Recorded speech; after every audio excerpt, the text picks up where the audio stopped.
be moving on from Myles Garrett. I think the same is true of Max Crosby. You've heard Max talk about his commitment to Las Vegas last week when he was comparing and contrasting his situation to Davante Adams. And I believe earlier in the year there might have been a team that asked the Raiders about Max Crosby and might have floated a one, and I think they said, you start with multiple ones on that guy, and even then we wouldn't even entertain it. So something can always change, but I don't see the Raiders trading Crosby, and I don't see the Browns trading Garrett. Who was the team that did that, Shefty? I don't know, Pat. Oh, okay. You do. You know. Bye. We know you know, but if you're Max Crosby, obviously you have to love to hear that. There was also a potential same situation happening with Davante before the season starts. Then that changes. Then he's back. Davante now is going to be back with the Raiders. That's seemingly it's a fluid situation. There's a lot of ways this could go, and here's where it's at. Basically, the Raiders have been adamant that they want a 2+.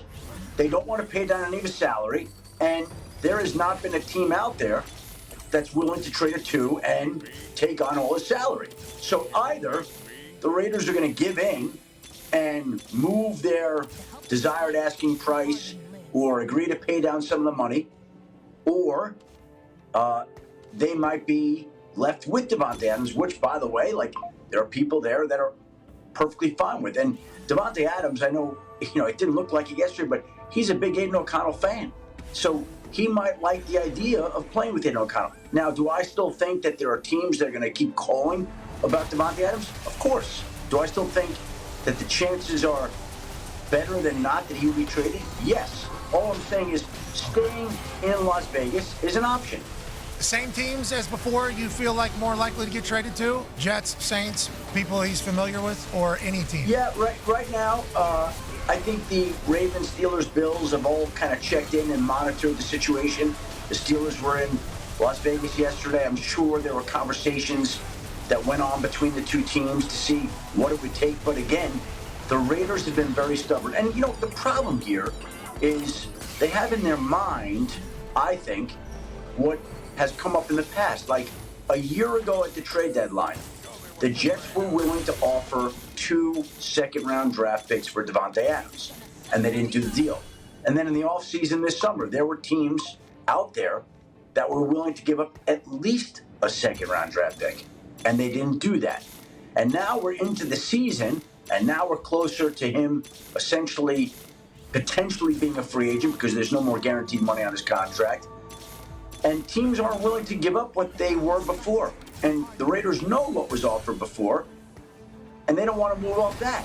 So either they adjust and then trade him, or if they stick where they are, then there's not going to be a trade that's able to come together. So who's going to have to work that and soften that? Other teams' GMs are going to have to talk to Tom Telesco and say, hey, you're going to have to accept something less than that. Is Davante going to have to go talk to Tom Telesco? Because allegedly we heard he wanted to talk to Davante, and they were kind of, he wanted to talk to AP, so they were on a better position. Like, how does the deal get done? Just Tom Telesco wakes up one morning and says, okay, I want less, and then he sounds the alarm, and then Bean or Omar Khan or Ravens or Jets or Saints call in and see that? Like, how does the deal just happen? How does one just...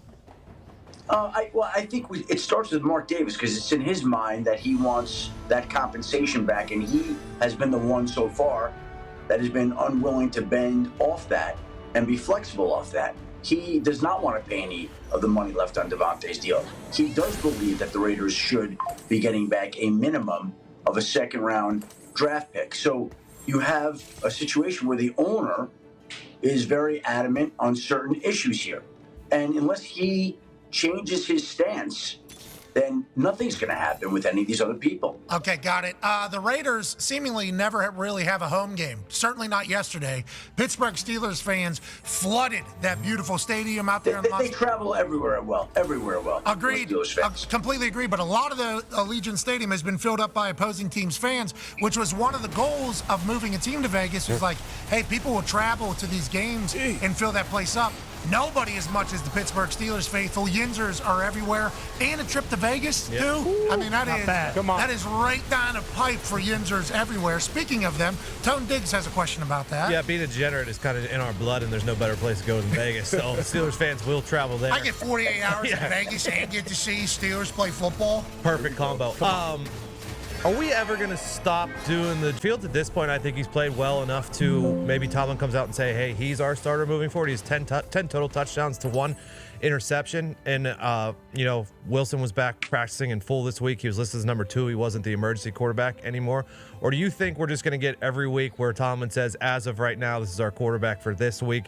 What's your take on that situation currently in Pittsburgh? Tony, that is the head coach. The head coach has yet to officially place the crown on Justin Fields. Yep. Until he does that, that conversation's going to exist because Russell's been getting healthier and healthier, and the head coach hasn't named him the full-time starter. Now, if Mike Tomlin comes out tomorrow and says, based on the way he's played the first 6 weeks of the season, Justin Fields is our full-time starter, we can stop this conversation and we can move forward with Justin as the then it won't come up anymore. But he hasn't done that yet. And until he does that, I just think it's going to be one of those situations where it continues to be out there. Justin Fields has stepped in. He's played great. He's done exactly what he's supposed to do. He's proven how good he is. He's very well respected in the locker room.